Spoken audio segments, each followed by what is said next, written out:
My name is Sally Gunning. I'm president of the Brewster Historical Society. And for those of you who aren't comfortable climbing stairs, I'm going to climb them for you today. So please join me on touring the second floor of the Cobb House Museum. As we walk up the stairs, you'll find a picture gallery on the walls, and some of them are portraits done by the itinerant artist named Giddings Ballou. An itinerant artist would often come and stay in your home for even 6 months at a time while he painted your family. So you'd have to be on pretty good terms by the time he got done.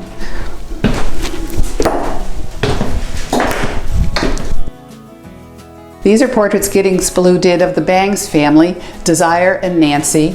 Behind here we have Captain Freeman Bangs and his wife Susan. Over here we have Captain Benjamin Fessenden. A shipmaster, however, might have been almost more interested in a portrait of his ship. They'd pull into port and immediately commission an artist to paint their beautiful ships. Hopefully they could create them under full sail. These are some of our favorite portraits that we have in our collections. This is the Undaunted, and we are at some point going to be selling limited edition prints of this painting, so watch for that. That's going to be really special. This is the Kingfisher, and this is a clipper that was beating records all over the place. And this is one of the Fessenden ships, the bark, the Cater. Here also we have one of our favorite little exhibits, the Helen Keller exhibit. We were gifted a very unique photograph. It's the first photograph ever taken of Helen and Anne Sullivan, and it was taken right here in Brewster. And it's more interesting because Helen is holding a doll, and this was the first word that Anne Sullivan was able to teach Helen. Helen Keller stayed right here in Brewster and on several different locations, and one of the photographers who boarded here, Cornelius Chenery, took this photograph. He boarded here at the Cobb House and became friends with Cara Dugan, some say a little more than friends, and taught her photography. And we'll be talking a little bit more about that in a few minutes. In this display we have samples of her writing. That's a beautiful little thank you note she wrote to Mr. Chenery, and examples of how she would have written it.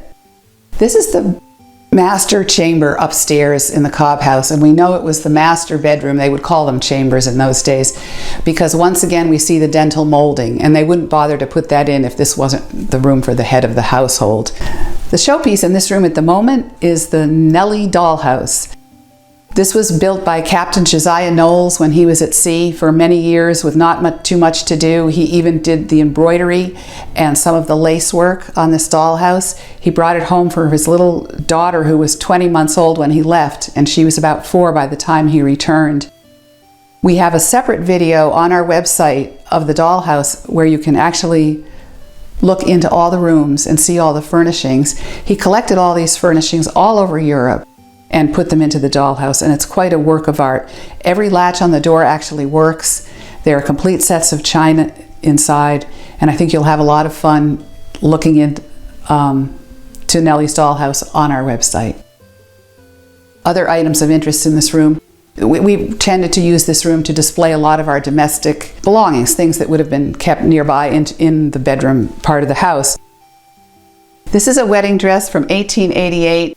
It belonged to the Sears family, and we have the bride standing up there in the photograph in the dress, in the back. You can imagine trying to fit your feet into those tiny little shoes or your waist into that tiny little dress.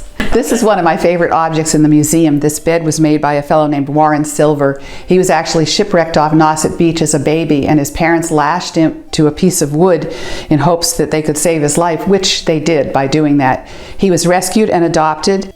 He spent many years living with the Winslow family at what is High Brewster today. It was then the Winslow Farm. And for 5 generations of the family, he was an important member of the family. That doll is made with a china head but stuffed body, and that's real human hair. In addition to the dollhouse and some of the larger items in the room, we also have a nice collection of smaller items. We have shoewear, which includes Roland Nickerson's Junior's boots, a collection of hats and bonnets. We have some beautiful jewelry and hair combs, and a wonderful collection of beaded bags. Over in this case up here, we have many interesting items that some came directly from the Cobb House. The wine glasses were Elijah Cobb's. We have beautiful examples of wallets that were used in the 18th century, and personal items such as toothpicks, fans, and silhouettes. And another favorite item here is a silk fan with an ear trumpet. How to have it all. Before I leave the room, I have to talk about the door. We consulted with a historic preservationist when we were restoring the Cobb house, and he said, do not touch this door. It tells the whole story of the house. You can see that it was at one time painted. Someone, not us, tried to remove the paint. Once the paint was removed, they came down to another kind of a finish. It was the original finish, which was a faux finish, and it was made to look like a more expensive wood by applying a grain. They would use feathers to make these different intricate patterns in the wood. Now we're going to move on to the next room. The Elijah Cobb house was known as one of the best examples on Cape Cod of late Georgian architecture. You wouldn't necessarily know it by looking at this room. This could have been a children's room, and as we talked about the expense put into the master chamber and the best parlor downstairs, you would see very little effort was put into decoration, intricate molding in this room. It's very bare bones. This room we call the Four Seasons of Fun, how Brewster used to play. And we start in the winter with some of the winter clothing that a small child would have worn and a pair of snowshoes. And we work our way around past the rocking horse, which I'm sure got a lot of use in the cold winter months, to the other things that might happen in the winter, dollhouses and dolls. We're going to pause here for 1 second and look at this wonderful photo as we creep into the summer months. Here we are out behind the Cobb house playing croquet. And this is the outbuilding at Cobb house as it looked back at the turn of the last century. The bay on the left there was the carriage shed originally, and now they seem to be using it to store firewood. Later, this shed was turned into a guest house when Mrs. Dugan ended up needing some income and started renting rooms to boarders. This is a picture of the beach house, and Cobb did have his own beach house on the property, which of course was very popular with the boarders. And we have a beautiful display here of summer. Imagine having to wear this to the beach, and this was considered scanty clothing. We have a lovely picture of unknown people, so if anyone recognizes anybody, give us a call. We still do not know who the people are in that photograph.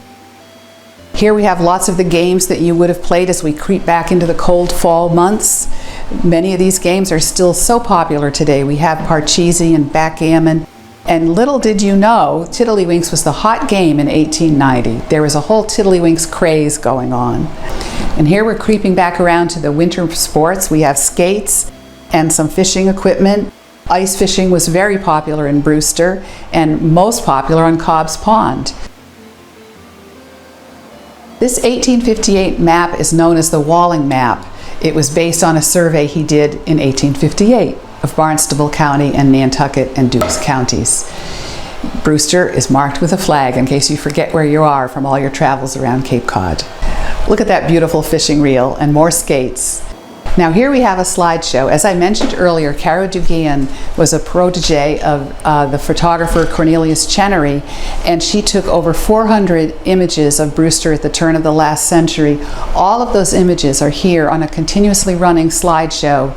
If you'd like to see a good collection of those photographs, go to our website. We have 2 exhibits of these photographs online, Brewster in Black and White and The Faces of Brewster.